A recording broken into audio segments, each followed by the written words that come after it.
Welcome back to the channel. We're continuing today with our Project Paragon series. And today we're going to be taking a look into the civilizations, races, and locations that make up the fascinating antediluvian history of Project Paragon.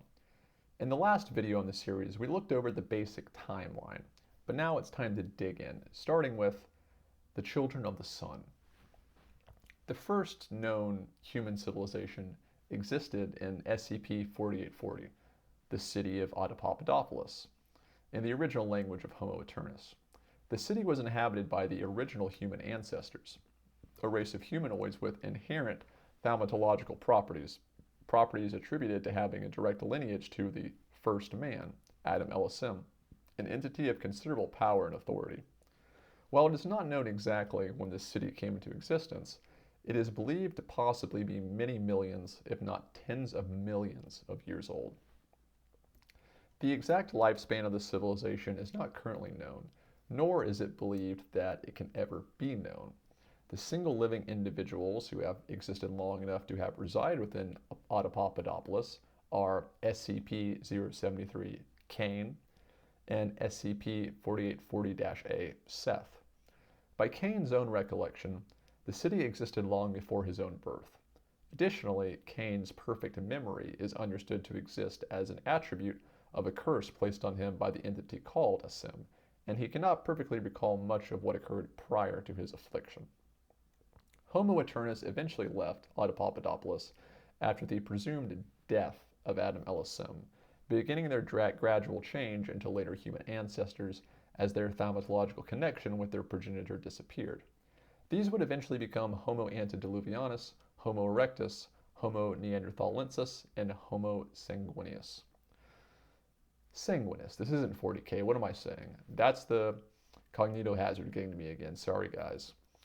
Notably, SCP-4840 was not only inhabited by these early humans. Ancient descriptions of this place indicate there may have been other powerful entities living within Papadopoulos at the time. So this is the first entry on the Children of the Sun and Adam Elisim. To go into a bit more detail, just based on a wider reading and interviews with the author, Adam Elisim was the first living being created together by Mekain and Yaldabaoth, order and chaos in the SCP sort of canonical lore. He is kind of like Gilgamesh in the Sumerian sense. He would be considered three-fourths god, not a god himself, but much, much more than a mortal. A three-fourths god, or a Shinish god, in the Sumerian sense. He had unimaginable reality-bending or ontokinetic abilities in the parlance of the SCP, a type green and a type blue individual, according to the Global Occult Coalition classification system, as the rest of his race and his sons will show. Dr. Wondertainment, another popular character in SCP, is also a member of this race, as is the current head of the Church of the Broken God, Robert Brumero. These are all ancient beings, as the Homo Eternus race is seen to be functionally immortal, with the ability to create and expand thaumaturgical spells, rituals, and limited ontokinetic or reality-bending abilities. As it references later in the passage here, these gods and other ones, such as the serpent of the serpent's library, as well as Anatashesha, the destroyer serpent, all lived and kind of hung around Papadopoulos as the first city. This is, as it makes reference to being tens of millions of years old, Papadopoulos possibly existed before the creation of the wider earth, before the laying down of the firmament in the biblical sense. It is perhaps the first physical space, and if not, perhaps existed in a non-physical manner with these beings sort of coalescing and hanging out, as we'll hear expanded upon by Seth himself later in the passage. Moving on to the fairies, Transstellaris, children of the stars. Homo Eternus existed along two other races of humanoid entities, the first of these being Transstellaris, the fairies. These entities, which are believed to have predated human life on Earth, are intrinsically tied to a base thaumaturgy that exists within nature. And I know thaumaturgy comes up a lot in this video. Think of it as basically meaning magic, but a type of racial-based, ritualized magic. There's tons of different types of it, and it's kind of tied to something more innate to your being or your existence, kind of like the magic system in the Lord of the Rings is, in a kind of weird way, which may be where DJ Cactus took a bit of inspiration from. So just bear with me as we go through the magical races, right? And originates from the influence of certain powerful beings of worship, chief among these being Gaia, a long since dormant mother goddess of the earth, and Titania, from Shakespeare, a goddess of stars and the granting of wishes. These entities, while significantly more diminutive and structurally frail than their human counterparts, have considerably longer lifetimes, speaking of course of modern humans there. Due to an event that is believed to have occurred immediately prior to or immediately after the Great Flood, individual members of Trans-Stellaris are anonymously, nomenclatively compromised. Now that might seem like a bit of a word salad, but fairies and the nature in the SCP universe are very tricky, and they steal names as a common sort of Welsh, British mythology thing. A name to a fairy is a currency, it is a mask, it is a shield, it is kind of like true name magic. You can change the functionality or the essence of something by knowing its name, taking its name, or have it taken from you, which is what it really means by that. Moving on to Homo nocturnus, the children of the night. The second race of humanoids to exist alongside Homo eternus were the entities known as the children of the night. Homo nocturnus, currently classified as SCP-1000, very little is known of these entities. It is believed that they were initially brought into existence by the fairy goddess Titania, and information recovered from interviews with SCP-343 during research of SCP-6666 indicate that their design was originally intended to reflect a limited understanding of early humans, made in the image of man but skewed by fairy perceptions. As such, they are understood to be the youngest of the three primary humanoid races to have existed during the antediluvian period of Earth's history. While what little there is of written history describes SCP-1000 as hostile entities, natively inimical to human life, there is evidence to suggest that Homo nocturnus had a complex cultural system at some point in their past, though when this society would have existed is currently unknown. Prior to the discovery of SCP-6666, Homo nocturnus was believed to only exist in very small numbers, having been nearly entirely wiped out during the Great Flood, the Day of Flowers, the great spell by the sorcerer Noah.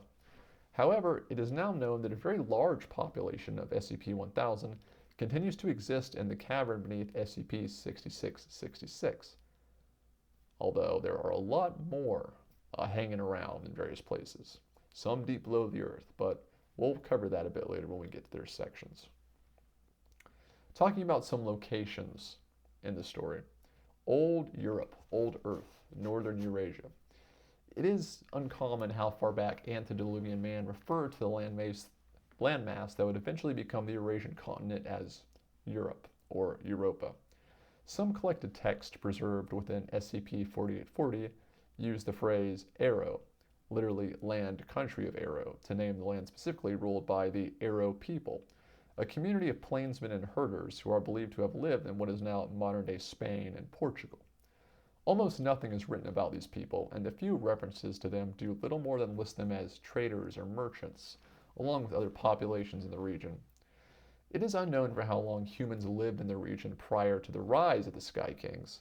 Seth describes a period of 10,000 years between the desolation of Autopapadopolis and his meeting with Harion the Elder, the oldest ancestor of the group that would eventually be called the House of Apollyon, or the successor civilization to Adam Elasim. And then an interminable amount of time between that meeting and his encounter with Zorus, one of Harion's descendants, and the sixth individual to carry the title of Sky King. Old Europe was inhabited primarily by the Homo antediluvianus subrace, which encompassed much of the major civilizations at that time. However, other subraces existed simultaneously, as we talked about, such as the Davites and the baseline humans we know today we know today, making up the modern world. Moving on to the Deva. Now, like I said earlier, the Deva and the Children of the Night, as a product of the Project Paragon, are perhaps one of the most well-known cultural threads that run throughout the modern SCP fandom. As there's been so much written about them, expanded upon, filling out their lore, it's just really beautiful in a way. But back to Project Paragon. Deva. By far the largest of these subraces was the Davites, Homo sanguinis. The lands of the Davites, called the Arid East by the inhabitants of Old Europe, and just Deva to the Davites, was home to many different independent kingdoms of Davites in a region that stretched from the area around the Black Sea all the way to northwest Indochina.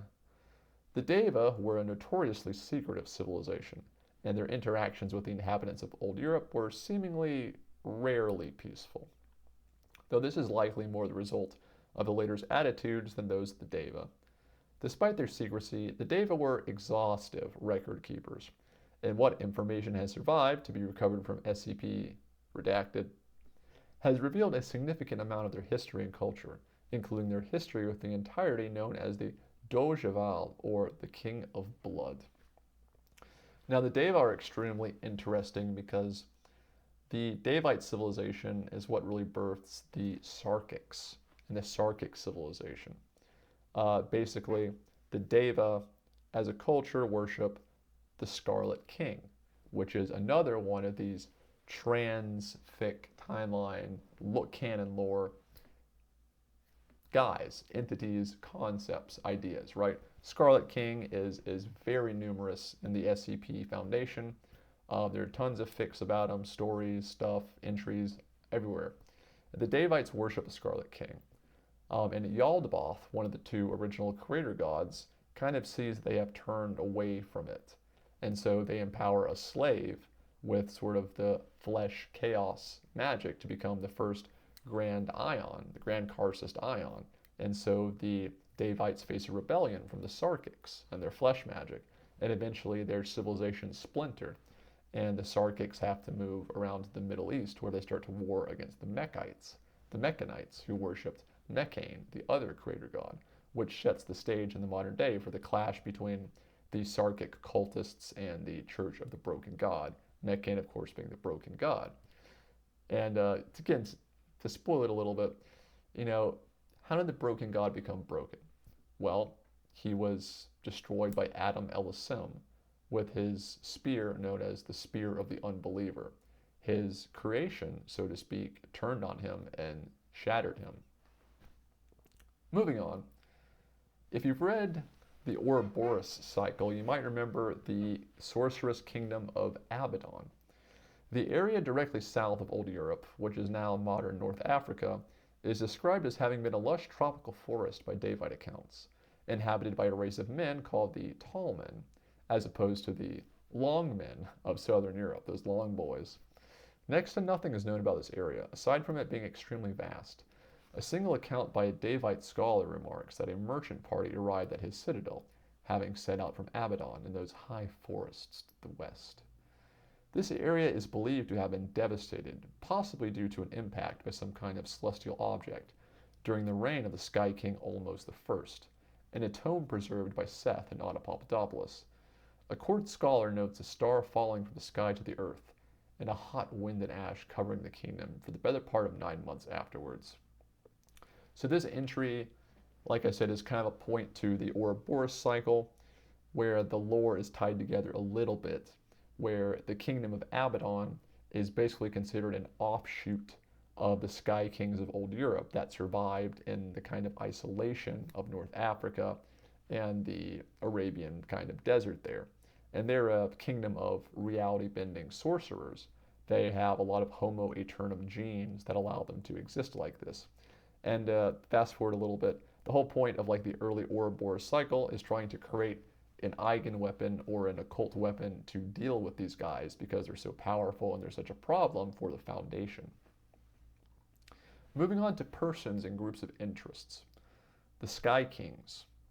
In his account of history, Seth describes having stolen his father Asim's iron crown, an artifact of significant power, and later bequeathing it to an individual named Harion the Elder, a tribesman who lived in Old Europe. In doing so, he gave Harion the name Apollyon, or King over the Darkness. Apollyon, of course, is also a classification for SCP anomalies, one that cannot be contained, or one whose containment would be worse than just leaving it alone. I'm not sure which came first, actually, whether the Apollyon classification came first and it was kind of shoehorned with DJ Cactus, or the Project Paragon stuff came first, and much like everything else in Project Paragon, it bled into the greater SCP common lore.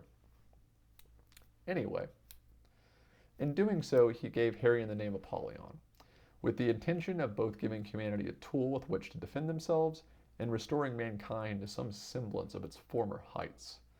However, while no extensive history remains for the House of Apollyon, it is well understood in all accounts of the Sky Kings, all of whom would take the name von Apollyon, were a brutalist, monarchic society that wielded their considerable thaumatological authority in order to subjugate the Deva, the Longmen in the south, and other populations of Homo antediluvianus. So this passage with Seth, of course the third son of Adam El-Sem, speaks about the thaumatological authority and power that the race still wielded at that time.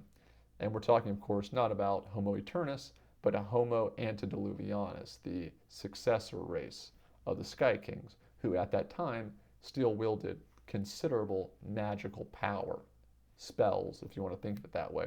And it seems that the iron crown of Apollyon, which is made from a star pulled from another universe, enhances that with the authority of the king and a kind of civilizational buff, if you will, which is very interesting. It's a very cool concept to me. Moving on. The first individual to take the name Sky King was Idus I von Apollyon, who is named as such in legend due to his having slain a dragon in single combat. The translation of the text collected writings of Dole of Satar, a work which itself was a Davite transcription of a piece of writing penned by a scribe within the court of Nilar II von Apollyon, reads as follows. The king, who is most high among sovereigns, invited me to his court to sit by his side and keep a record of his musings, a task which has brought me great honor in doing so. I came upon the Ulim road down from Bolin, and was greeted by the Lord's royal vizier, who I came to know as William of Humphrey. He took me to see the Lord Nilar, who thought he was aged, showed great resilience, and a keen mind. The king sat me at his side and addressed me infrequently, but spoke at length of the stories of his youth.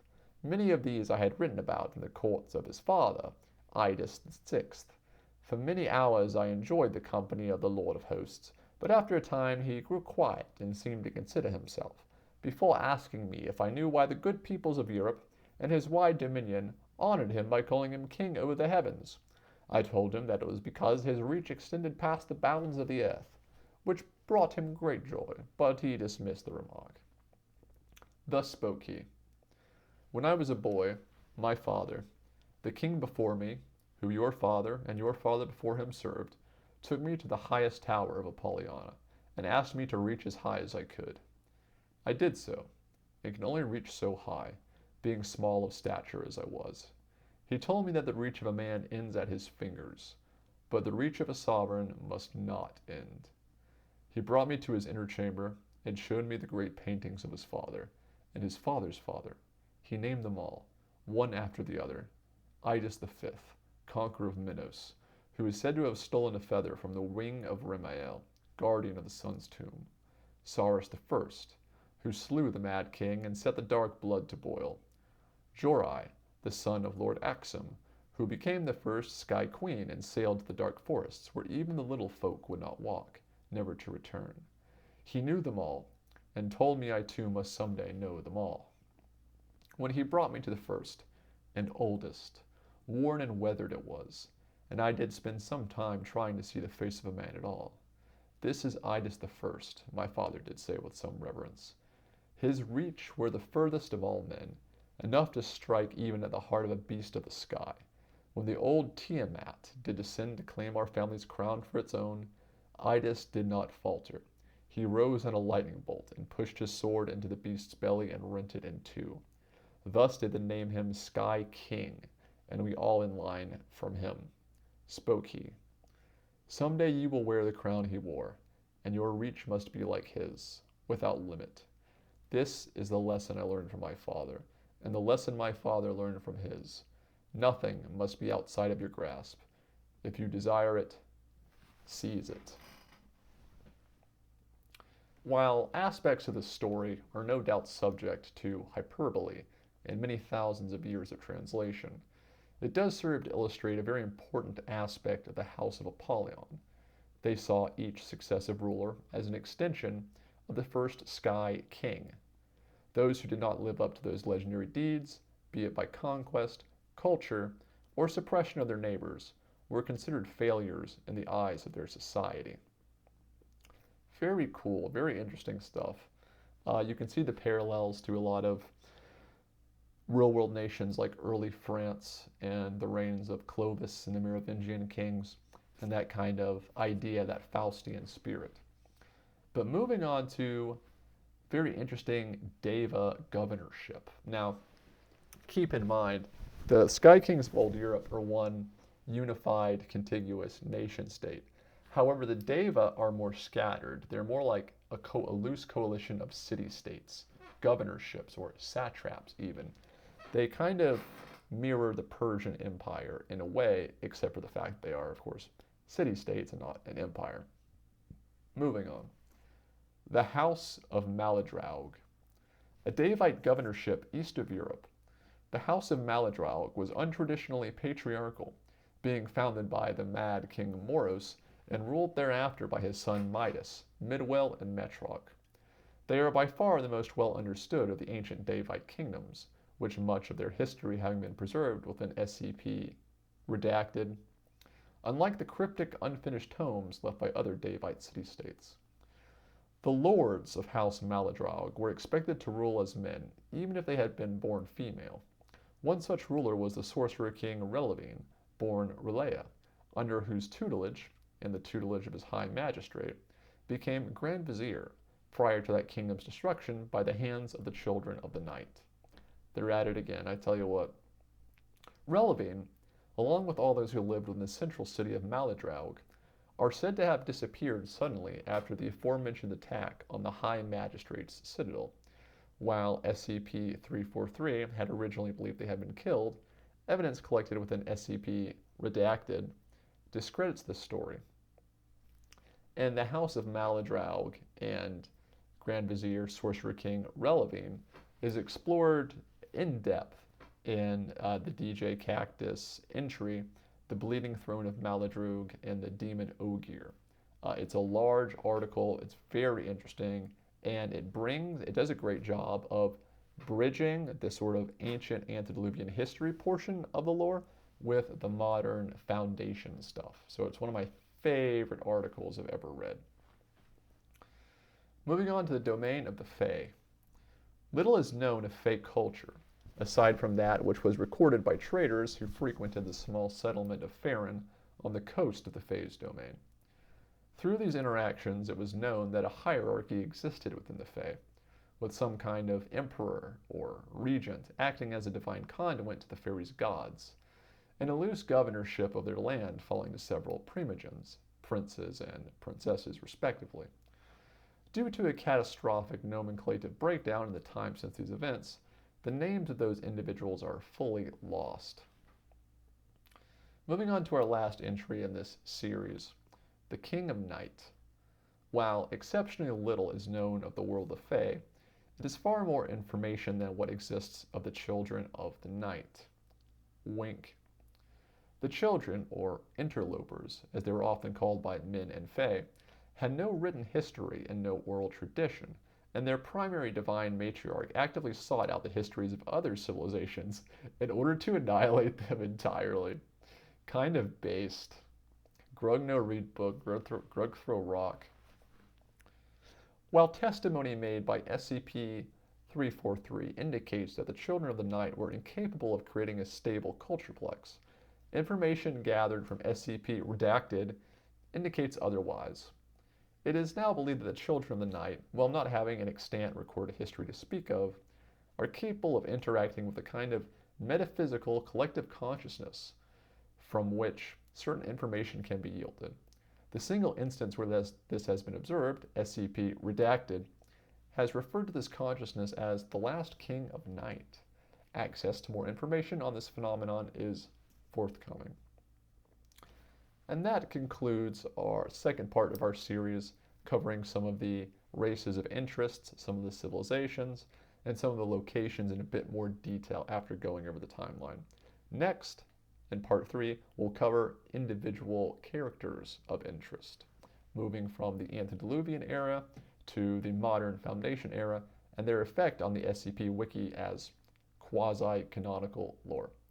If you enjoyed it, subscribe, leave a comment. Tell me, do you like DJ Cactus? Do you like the more lore, sort of quasi-fantastical SCPs? Or do you like the older stuff, just the pure horror stuff? I like both, but I really do love the patchwork of lore that's come across from kind of Foundation canon, as it were. So yeah, see you in part 3.